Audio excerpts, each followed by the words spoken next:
네, 안녕하세요 여러분. 오늘은 중학교 1학년 수업입니다. 1학년 두 번째 수업이고요. 첫 번째 대단원 중에 첫 번째 중단원 직권의 구조 중 두 번째 직권을 이루는 층에 관련된 수업을 진행을 해보도록 하겠습니다. 그래서 우리 제일 먼저 지난 시간에 배웠던 내용부터 한번 돌이켜 볼게요. 우리 지난 시간에 어떤 거 배웠었죠? 지난 시간에 우리가 지구계라는 걸 배웠어요. 지구계가 어떤 거였는지 기억나나요? 네, 우리 지구계가 무엇이었는지 기억이 잘 안 나면 교과서를 함께 살펴보도록 합시다. 우리 교과서 15쪽인 것 같아요. 15쪽. 15쪽에서 뭐라고 했었냐면 지구를 구성하는 요소들의 집합, 이걸 우리가 지구계라고 했었습니다. 학습지에 잘 정리를 해볼게요. 지구계란 지구를 구성하는 요소들의 집합, 이걸 우리가 지구계라고 했고요. 지구계를 이루는 각각의 요소에는 어떤 게 있었나 한번 생각을 해보면 제일 먼저 땅을 이루고 있는 직권, 물을 이루고 있는 수권, 그리고 공기를 이루고 있는 기권, 그리고 여러 가지 생명체들인 생물권, 마지막으로 지구 밖에 있는 요소인 외권, 이렇게 5가지로 이루어져 있었습니다. 잘 기억나죠? 그럼 오늘은 그 중에 이 첫 번째 기권에 대해서 함께 배워보도록 할 거예요. 기권의 안쪽에 기권이 아니라 직권. 직권은 어떤 것들이 이루고 있는가에 대해서 알아보도록 하겠습니다. 우리 제일 먼저 생각해보기 한번 해보도록 할 거예요. 자, 지구의 깊은 곳에는 어떤 게 있을까? 지구의 깊은 곳, 지구의 안쪽에는 어떤 것들이 있을까요? 한번 자유롭게 이야기를 해볼까요? 지구의 깊은 곳에는 어떤 친구들은 돌이 있을 것 같다. 어떤 친구들은 석유가 있을 것 같다. 어떤 친구들은 모래 혹은 자갈이 있을 것 같다.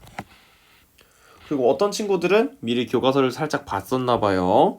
멘틀이라고 이야기하는 친구들도 있고요. 외핵, 내핵을 이야기하는 친구들이 있습니다. 외핵, 내핵, 여러 가지들, 그 등등등들이 있겠죠. 그래서 오늘은 이 지구는 어떻게 이루어져 있는가, 지구 내부는 어떻게 이루어져 있는가를 함께 알아보도록 할 겁니다. 우선 안에 뭐가 있는지 제대로 살펴보기 전에 지구 내부에 있는 걸 어떻게 알 수 있는가를 함께 생각을 해보도록 하겠습니다. 자, 지구 내부에 있는 것들 어떻게 조사할 수 있을까요? 우리가 무언가를 찾는다, 무언가를 조사한다 라고 할 때는 직접 가서 조사를 해보는 방법이 있겠죠. 그래서 지구를 조사하는 방법의 첫 번째로는 직접 조사하는 방법이 있습니다. 교과서에 나와 있으려나? 자, 여기 있습니다. 어디 있지? 교과서에 안 나와 있네요. 여기 있다. 자, 봅시다. 지구를 조사하는 방법은 첫 번째, 땅속 깊숙이 구멍을 뚫고 들어가는 방법이 있어요. 땅속 깊숙하게 구멍을 뚫고 들어가면은 우리가 그 뚫고 들어간 곳에 뭐가 얼마나 어떻게 있는지 확인을 할 수가 있겠죠. 이런 방법을 우리가 뭐라고 하냐? 땅속 깊숙이 직접 들어가는 방법을 우리가 시추라고 합니다. 시추라고 합니다. 강아지 아니에요. 시추라고 해요. 자, 그리고요. 근데 시추로 조사할 수 있는 거는 한계가 있어요. 우리가 아무리 깊게 뚫고 들어가 봐야 약 13km밖에 못 들어갑니다. 근데 지구 반지름은 6,400km예요. 아직 한참이나 남았죠. 한참이나 남았어. 그래서 그 안에 있는 걸 더 조사를 해보고 싶은데 또 어떤 방법이 있냐면 우리가 직접 들어가서 볼 수도 있지만 두 번째 방법, 지구 안에 있는 것들이 밖으로 나오는 경우가 있어요. 그게 바로 화산 폭발이죠. 이 화산 폭발을 통해서 그 물질, 화산이 폭발할 때 나오는 물질을 조사를 하면은 지구 내부에 뭐가 있는지 알 수 있을 거예요. 그래서 이렇게 화산이 폭발할 때 나오는 물질을 조사를 하는 방법이 있습니다. 이거를 우리가 여러 가지 이름으로 부르는데 그 중에 대표적으로는 화산 폭발물 조사 방법 혹은 화산 조사 방법, 화산 폭발 조사 방법 등등등으로 부릅니다. 네. 그런데 이렇게 화산이 폭발할 때 나오는 물질을 조사하는 것도 한계가 있어요. 지구의 반지름은 약 6,400km 정도 되는데요. 화산이 폭발할 때 나오는 물질은 약 200km 정도의 깊이까지밖에 조사를 할 수가 없어요. 그럼 그 아래 200km에서 6,400km 지구 중심까지는 어떻게 조사를 할 수 있을까? 어떻게 조사를 할 수 있을지 과학자들이 잘 생각을 해보았는데 그 중에 대표적인 방법이 직접 조사하는 방법이 아니라 이제 간접적으로 조사하는 방법입니다. 간접적으로 조사하는 방법에는 어떤 게 있냐면 지진파를 이용해서 조사를 하는 방법이 있어요. 아래쪽에 지진파를 이용해서 조사를 한다. 이거는 지진파 조사라고 합니다.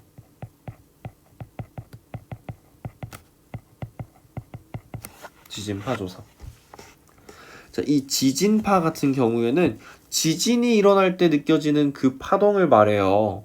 그리고 이거를 땅이 직접 움직이기도 하지만 인간이 만들어낼 수도 있거든요. 이걸 가지고 조사를 하는 겁니다. 자, 지진파는요, 지구 내부에서 지진이 발생할 때 사방으로 전달되는 진동이에요. 진동. 그런데 어떤 특징이 있냐면 물질에 따라서 전달되는 빠르기가 모두 다르다라는 특징이 있습니다. 물질에 따라서 전달되는 빠르기가 다르다. 그래서 지진파를 이용해서 조사를 하면요, 지구 내부를 가장 효과적으로 알 수 있습니다. 이 말은 무엇이냐? 가장 깊은 곳에 뭐가 있는지까지 알 수 있다라는 겁니다. 그래서 과학자들이 지진파를 통해서 탐사한 결과를 우리 함께 보도록 하겠습니다. 탐사한 결과를 한번 볼게요. 자, 지구 내부에는 어떤 특징이 있을까? 우리 지진파를 이용해서 알아낸 지구 내부는요, 4가지로 이루어져 있어요. 지각, 멘틀, 외핵, 내핵. 이렇게 4가지로 구분을 할 수가 있겠습니다.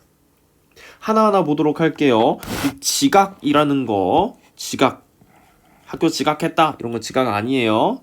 여기서 말하는 지각은 땅을 말하는 겁니다. 땅의 껍질.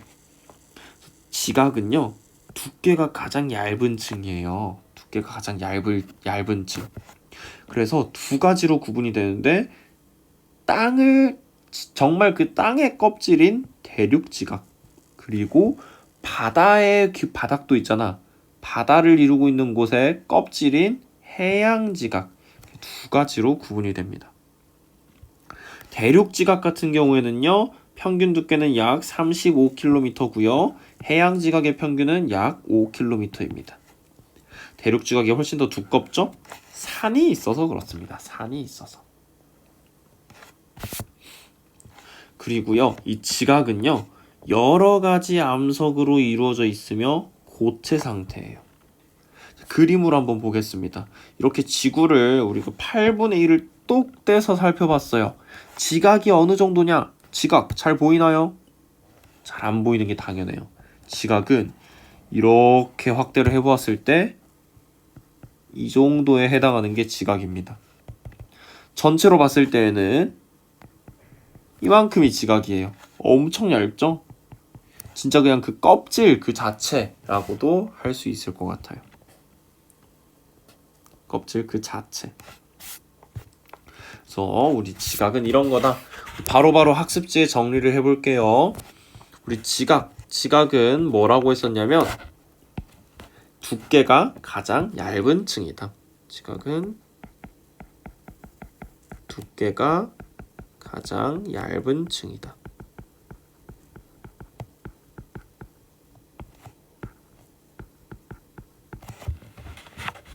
그리고 두 가지 지각으로 구분이 되는데 하나는 대륙 지각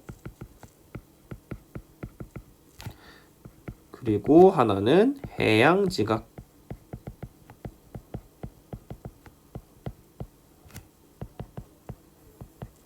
이렇게 두 가지로 구분을 할 수 있습니다. 대륙 지각과 해양 지각으로 구분을 한다. 그리고 여러 가지 암석으로 이루어져 있으면서 고체 상태이다 라는 걸 알 수 있죠. 고체 상태이다. 우리가 지각을 이렇게 알아보았고요. 그 다음은 지각 아래에 있는 멘틀을 확인을 하도록 하겠습니다. 멘틀은 지구에서 이 정도에 해당합니다. 멘틀. 자, 멘틀은요. 지각 아래에서부터 깊이 약 2,900km 정도까지의 층이고요. 지구 전체 부피의 약 80%를 차지하고 있습니다. 굉장히 많은 퍼센트를 차지하고 있죠. 그리고 멘틀은 지각보다 무거운 물질로 이루어져 있으면서 고체 상태예요. 고체 상태. 당연히 지각보다 무거우니까 아래에 있겠죠. 그리고요, 이 지각과 멘틀의 경계면을요, 우리가 이름을 붙여서 이야기를 하는데 이것을 최초로 발견한 과학자 모호로 비치치의 이름을 따서 이 지각과 멘틀의 경계면을 뭐라고 부르냐면 모호로 비치치 불연속면 또는 모호면이라고 합니다. 이것도 교과서에 정리를 한번 학습지에 정리를 해볼게요. 멘틀 같은 경우에는 지구 전체의 약 80% 정도를 차지한다.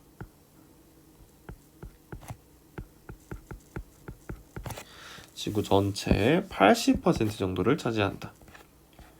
그리고요, 이 멘틀 같은 경우에는 고체 상태예요. 근데 고체 상태인데 지각처럼 완전히 딱딱한 고체 상태는 아니고요. 젤리처럼 말랑말랑한 고체 상태다라고 우리가 추정을 하고 있습니다. 그리고 이 지각과 멘틀의 경계면에는 뭐가 있냐? 모호로 비치치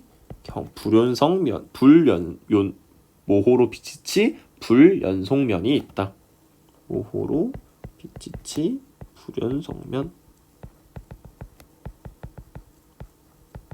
을 줄여서 모호면이라고도 합니다. 이런 것들이 있다 라고 해주면 되겠고요. 그 밑에를 볼 거예요. 그 밑에는 외핵입니다.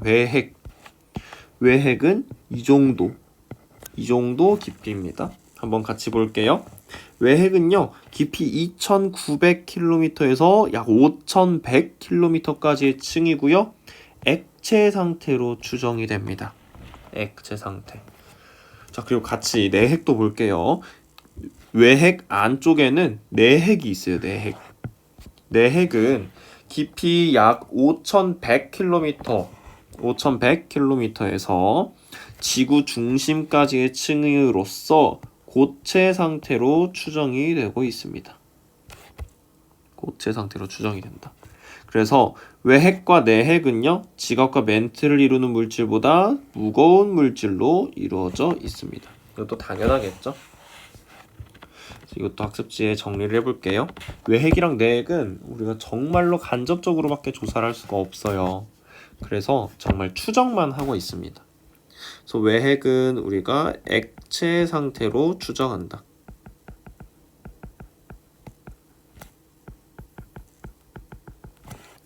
그리고 내핵 같은 경우에는 고체 상태로 추정한다.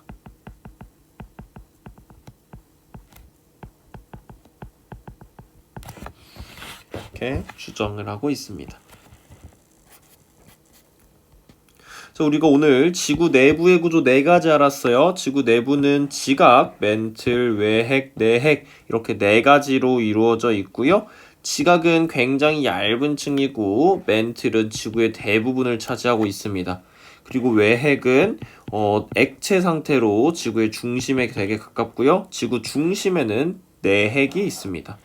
이런 특징들 하나하나 잘 기억을 해두면 좋을 것 같아요. 그래서 학습지 정리해보면서 마무리 지어보도록 하겠습니다.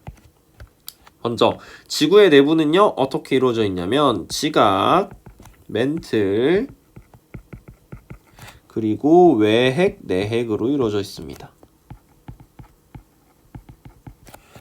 지각, 멘틀, 외핵, 내핵. 지각은요 두께가 가장 얇은 층이에요. 얇은 층으로 대륙 지각과 해양 지각으로 구분이 됩니다. 그리고 지각은 여러 가지 암석으로 이루어져 있으면서 고체 상태예요. 고체 상태. 다음 멘틀은요 지각 아래에서부터 깊이 약 2,900km 약 2,900km까지의 층을 말하고요. 지구 전체 부피의 80%를 차지합니다. 대다수를 차지하고 있죠. 그래서 멘틀은 지각보다 무거운 물질로 이루어져 있고요. 그리고 어떤 상태냐? 고체 상태입니다. 멘틀은 고체 상태다. 그리고 외핵 같은 경우에는 지구 깊이 약 2,900km에서 5,100km 까지 층으로 액체 상태로 추정이 되고 있습니다.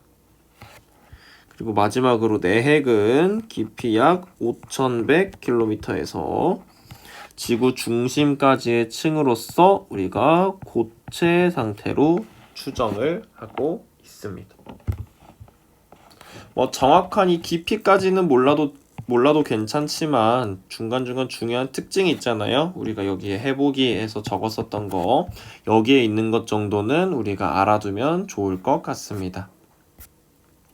그래서 오늘은 이렇게 지구 내부에는 어떻게 이루어져 있는지, 직권을 이루는 층은 어떻게 이루어져 있는지에 대해서 함께 알아보았고요.